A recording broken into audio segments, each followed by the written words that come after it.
Hi, everybody, and welcome. This is Visible Lady of Faith coming to you with an overview of the Sunday School lesson entitled Deliver from Fear for Sunday, June the 13th, 2021. This week's video features your therapist, Exquisite Wright. She's an entrepreneur therapist, a clinical certified hypnotherapist, and a licensed marriage and family therapist.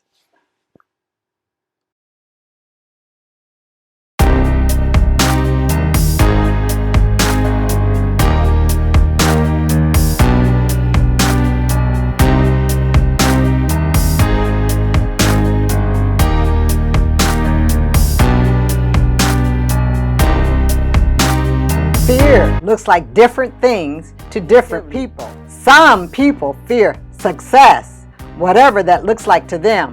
Some people don't feel good enough or lack confidence to accomplish their goals or believe other people's discouraging words to be true. Some people fear the unknown, the misunderstood, and the different. Some fears include flying in an airplane during a storm, facing a situation like an unknown illness, death, earthquakes, losing our minds, 5G towers, losing our jobs, loneliness, rejection, isolation, fear that we won't be accepted for who we are, not passing a critical test, being harmed by evil people, losing our freedom, losing our faith, wild animals, bugs, rodents. We should have courage to face our fears. We should have courage to face our fears. Love casts out fear.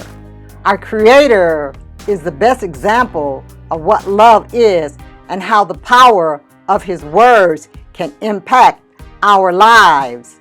Love is forgiving, compassionate, kind, listens, is loving, and generous. God's love is not fickle, moody, or revengeful. Knowing and believing that God loves us and desires the best for us should comfort us during our time of fear. Allow the power of God's inspired word to work in our lives.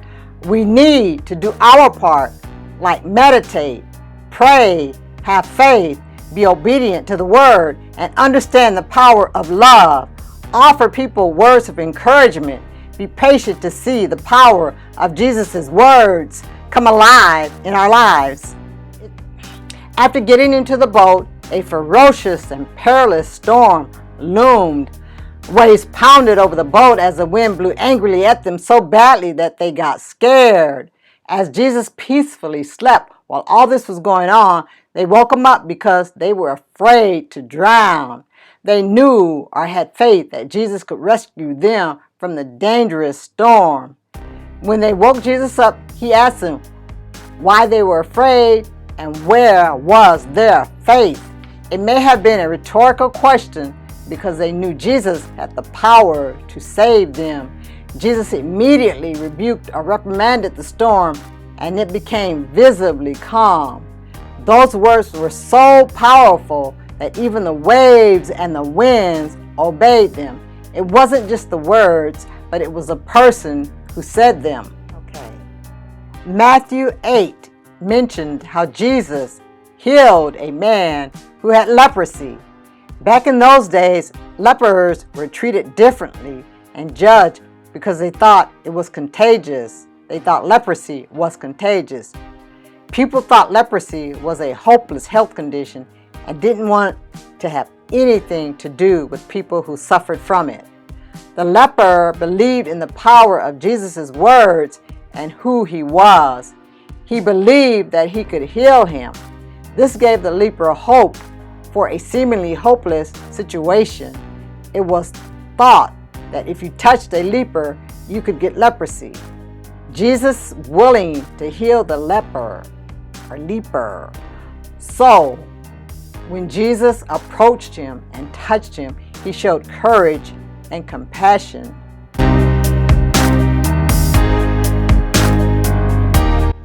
Since fear may be a natural automatic emotional response to outside stimuli like stress or an unpredictable situation, we may not be conscious of it when we experience it.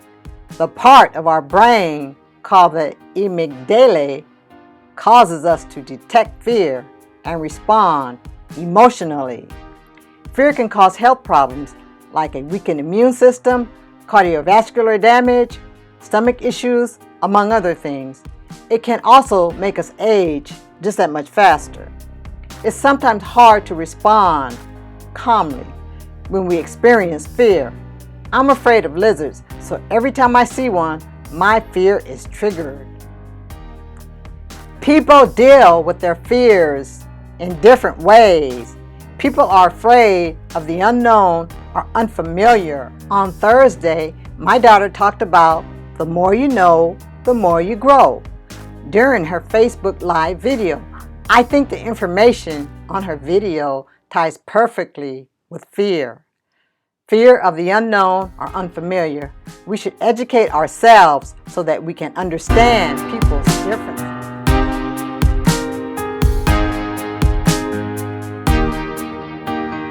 Share this out. I've actually never done this topic before.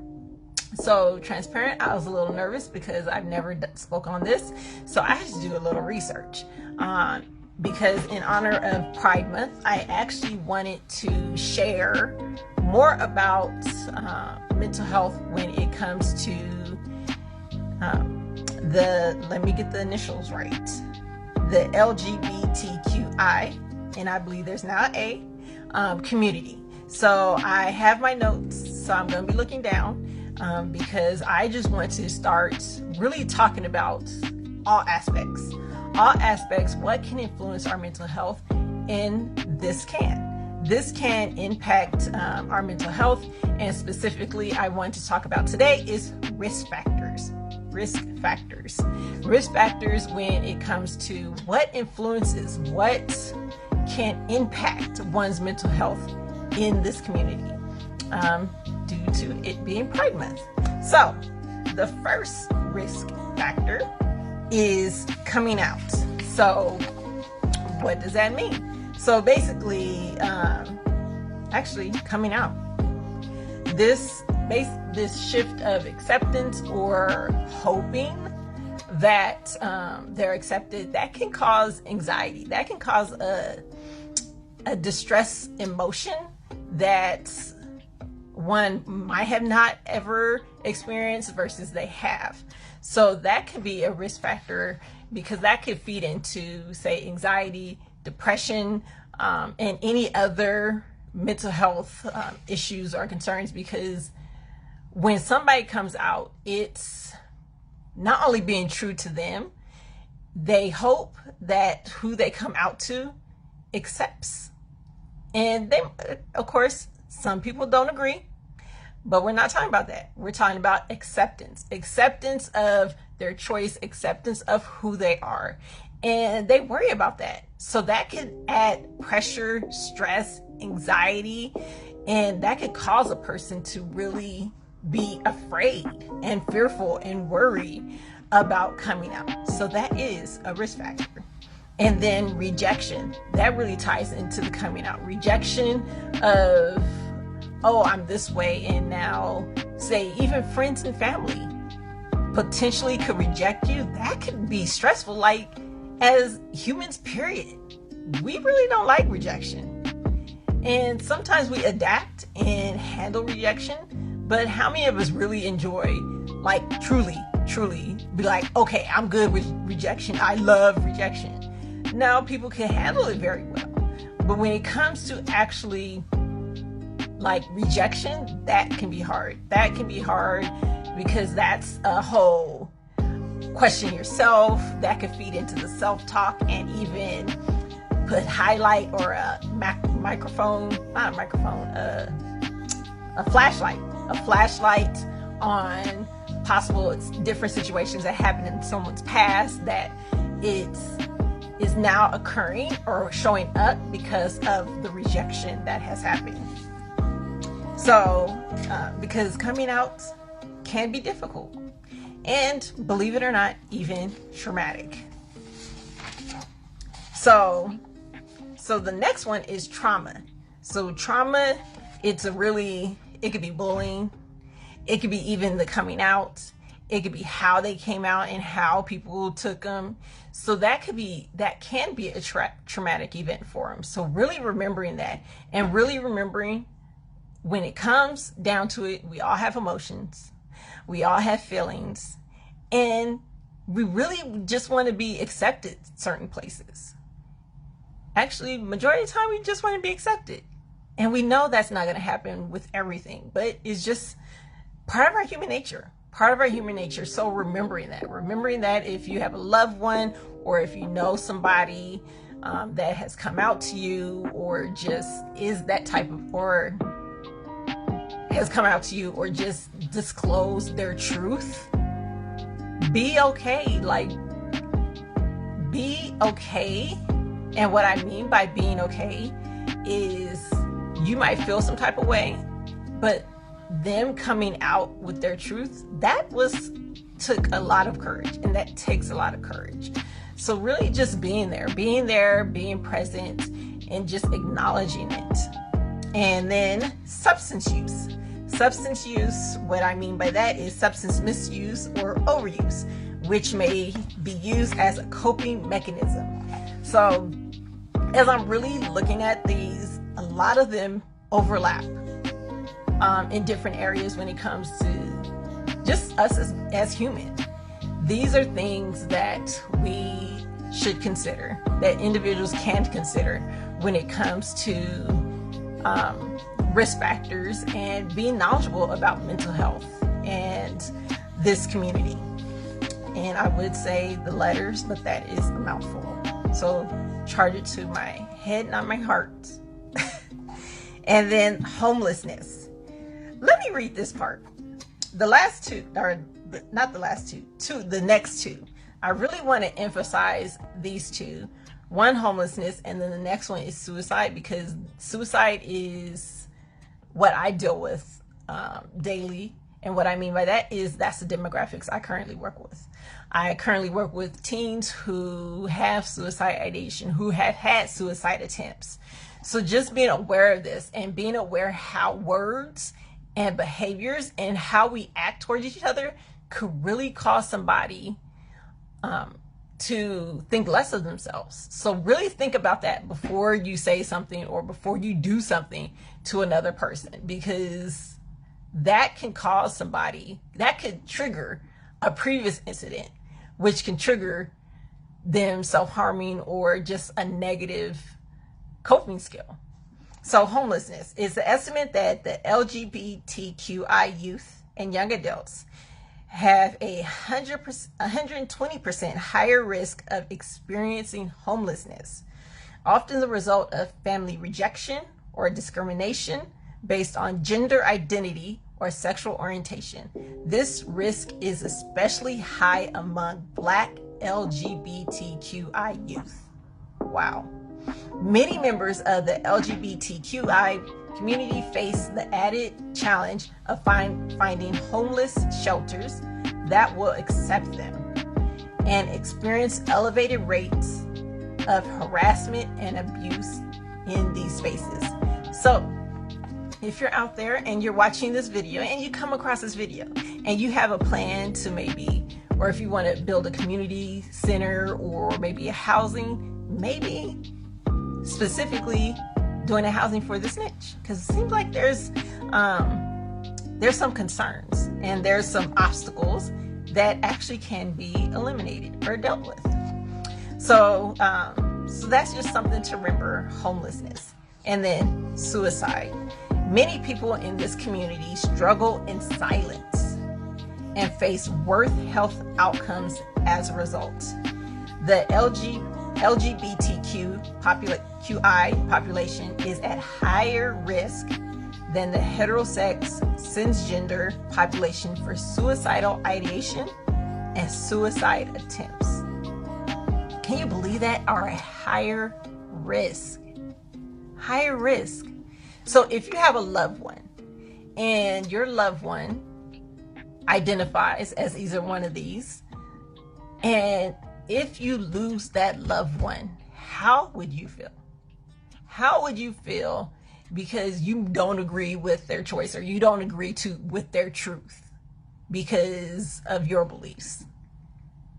Would you be willing to be like, oh, it doesn't matter? Because this is real. When it comes to suicide, suicide attempts, suicide ideation, this stuff is real. And then let's talk about high school students. High school students who identify as lesbian, gay, or bisexual are more than four times as likely to have attempted suicide compared to their heterosexual peers. 4 times as likely. 4 times. And then 40% of transgender adults have attempted suicide in their lifetime. That's close to, yes, it's 10% below, but that's almost 50%. 50%. That's too high. And then compared to less than 5% of the general U.S. population. Wow. So as I'm reading this, not only am I sharing this with you in learning, I'm learning myself, because I am always a steward and open to learning more about other people, other communities, other cultures, all that. And sometimes I realize when we do choose to learn about other cultures or communities, sometimes it's uncomfortable. And sometimes we don't do it because it's uncomfortable, or we don't do it because we might not agree with it. So it's very important to continue to work towards having an open mind, because that's how our world will change. That's how communities can come together, by individuals having an open mind and being open to learn more about other people. Because the only difference between all of us is just our looks. That's the only difference, because we all have emotions. We all have the bodily functions, and parts are the same. So it's really important to remember that. Remember that we're the same, and being open to looking at cultures and communities that you might not have thought about before and might have not been interested. Learn to see, like, what is it all about? Because I didn't know about the homelessness. I knew about the suicide, but I didn't know it was like that. And then even the rejection, I kind of knew that.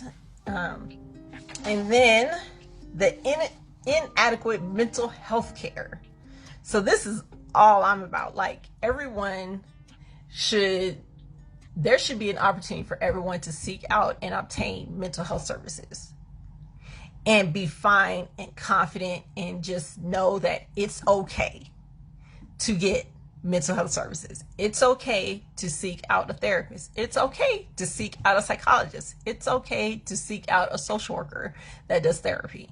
It's okay. That means you just need a little extra help in the part of the life you are at, or the part of life you are currently at. That's all it means.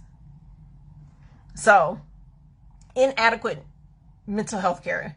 The approach to sexual orientation and gender identity in mental health can often group together anyone in the LGBTQI community when these communities are considered at all. This method can be problematic as each subcommunity faces unique challenges, rates of mental illness, and experience. So I think that was the last one. What this all boils down to is education. Education, awareness, and doing your own homework. So for me, I could have reached out to individuals. I know individuals, but I chose to do my own homework, to get my own understanding, and to get more knowledge of this group, and that helps me start to see and curious about, okay, let's look at some other things. So that's what this month I'm focusing all about, due to it being Pride Month, is really let's talk about the LGBTQI community and mental health, because it's a stigma, and I'm all about breaking all types of stigmas.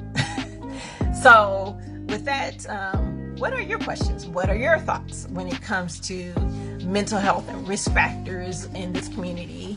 And do you know a loved one, or do you have a friend that you've seen it negatively impact them?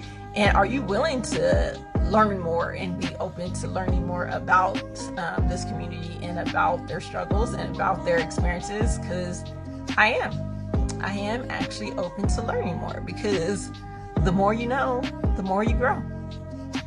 So again, the risk factors is coming out, then rejection and trauma. So that can also include discrimination, can contribute to a significantly heightened risk for PTSD among individuals in the LGBTQI community, and then substance use, homelessness, suicide, and inadequate mental health care. So that is